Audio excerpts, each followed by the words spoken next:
Welcome back to another episode of A Girl with Tools. Remember, I am not a mechanic, nor am I a VW mechanic. I'm just a girl with tools. So, in one of the episodes when we were working on the Blue Beast, I pulled the green machine over, and you might have heard a little chatter. I'll try to find it and kind of maybe put a snippet in. And I found out that my generator pulley kind of imploded, I guess. So I got some new stuff from CB Performance, some new shims and a new pulley, and I will show you what the pulley's doing. Then we'll run out and throw it back on. It's really simple to get on. And we'll get all this put back together. So let's take a look-see at what this pulley did. So I have my original one in the vise, just because, you know, two-handed stuff.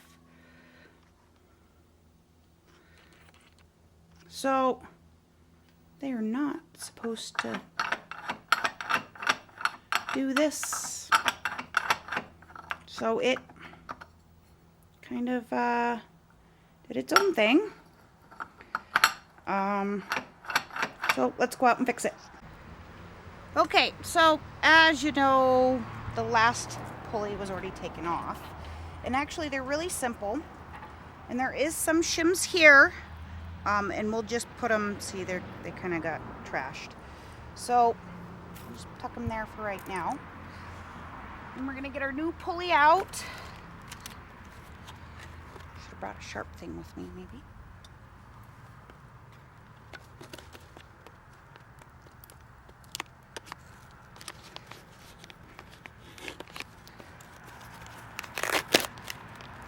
So this is, for all intents and purposes, a brand new belt. I've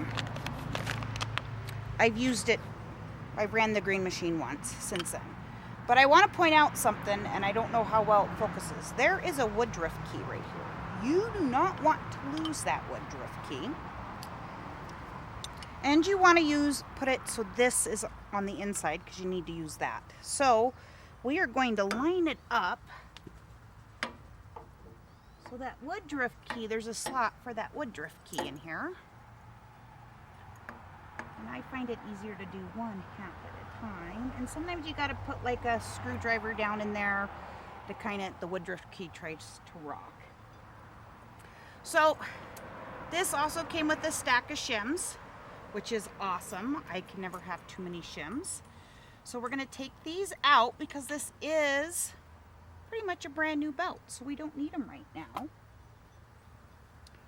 And we're going to pull the belt up, and it's still kind of attached to the main pulley. And we're going to slide this bad boy on a bit. Some people don't do it this way because they're big enough and strong enough to, I don't know, do it other ways. But this is the way I do it. And then you want to stack your shims back here again. That's kind of the keeper of the shims. And then you have this big washer thing that you want to put on. You put your nut back on.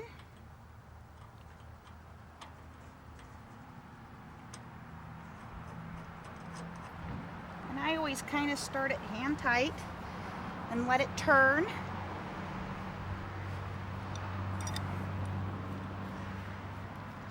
Now, it's like, I don't know, a 19 and 18. I just grabbed an adjustable wrench because it was handy. So I'm going to kind of let it spin. And as it spins, it's going to spin, which is what we want it to do to kind of get that,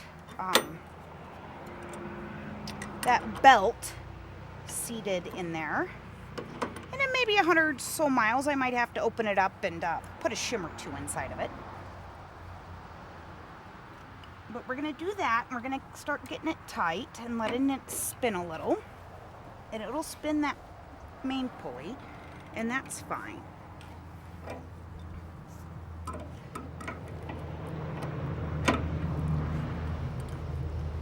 So now I'm going to find that divot that I was telling you guys about. I'm going to take my screwdriver, and there's a kind of a nut or a bolt head, a screw head there, and I'm going to use it to lock this down so I can tighten this.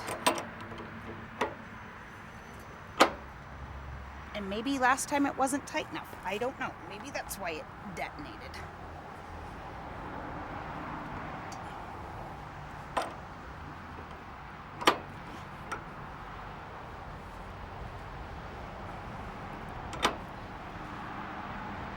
Now, I don't know how much tighter I can get that.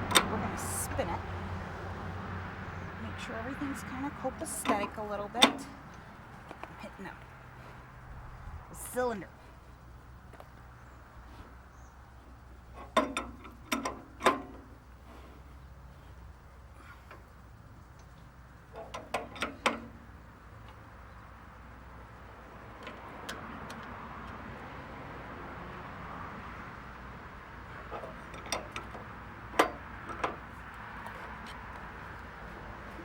I think we're good. So the green machine is put back together. I guess we can untarp it and fire it up.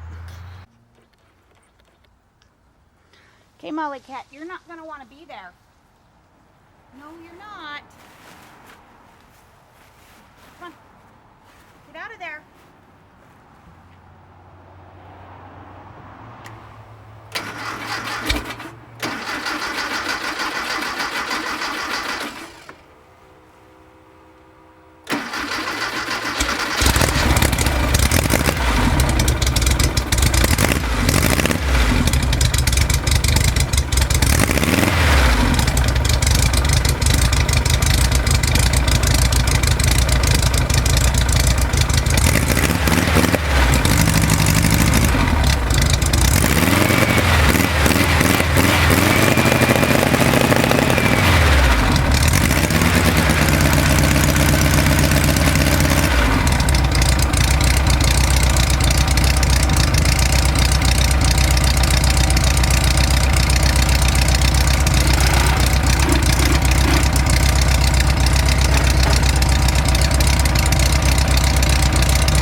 So it sounds like my fan might be rubbing a little bit, and that's another video for another day.